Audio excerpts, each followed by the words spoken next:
ದಾಂಡೇಲಿ ತಾಲೂಕಿನ ಕೋಗಿಲ್ವನ್ ಗ್ರಾಮದ ಹಿಂದೂಗಳ ರುದ್ರಭೂಮಿ ಅಭಿವೃದ್ಧಿಗೆ ದಾಂಡೇಲಿ ನಗರದ ವೆಸ್ಟ್ ಕೋಸ್ಟ್ ಪೇಪರ್ ಮಿಲ್ ಆಡಳಿತ ಮಂಡಳಿಯು ಕೈಜೋಡಿಸಿದ್ದು 10 ಲಕ್ಷ ದೇಣಿಗೆ ನೀಡುವುದಾಗಿ ಪ್ರಕಟಿಸಿದೆ.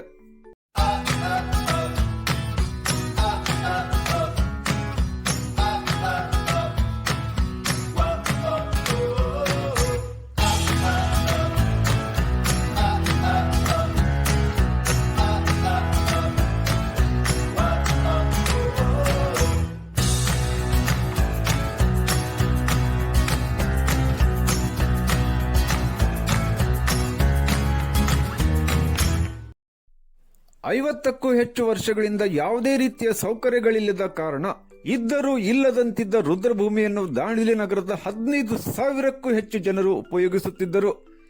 ಈ ಸಮಸ್ಯೆಯನ್ನು ನಿವಾರಿಸುವ ನಿಟ್ಟಿನಲ್ಲಿ ಸಮಾಜ ಸೇವಕ ಪ್ರಕಾಶ್ ಬೇಡ್ಕರ್ ಅವರು ಸ್ಮಶಾನ ಅಭಿವೃದ್ಧಿ ಸಮಿತಿ ರಚಿಸಿಕೊಂಡು ಕಳೆದ 1 ವರ್ಷದಿಂದ ಅತ್ಯಾಧುನಿಕ ರುದ್ರಭೂಮಿಯ ಕಟ್ಟಡ ನಿರ್ಮಾಣಕ್ಕೆ ಮುಂದಾಗಿದ್ದರು. ಹಾಗೆ ಭವ್ಯ ಕಟ್ಟಡವನ್ನು ನಿರ್ಮಾಣ ಮಾಡಿ ನಿಟ್ಟುಸಿರು ಬಿಡಲಾಗಿತ್ತು.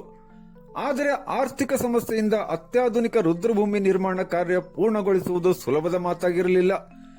ಕೊನೆಗೆ ರುದ್ರಭೂಮಿ ಅಭಿವೃದ್ಧಿ ಕಾರ್ಯಕ್ಕೆ ಕಾಗದ ಕಾರ್ಖಾನೆ ಕೈ ಜೋಡಿಸಿರುವುದು ರುದ್ರಭೂಮಿ ಅಭಿವೃದ್ಧಿ ಸಮಿತಿಯ ಸದಸ್ಯರ ಮತ್ತು ಸಾರ್ವಜನಿಕರ ಸಂತಸಕ್ಕೆ ಕಾರಣವಾಗಿದೆ. ಕಾರ್ಖಾನೆಯ ಸಿಬ್ಬಂದಿಗಳು ರುದ್ರಭೂಮಿಗೆ ಆಗಮಿಸಿ ಅಭಿವೃದ್ಧಿ ಕಾರ್ಯಗಳನ್ನು ಗಮನಿಸಿ ಮೆಚ್ಚುಗೆ ವ್ಯಕ್ತಪಡಿಸಿದ್ದಾರೆ.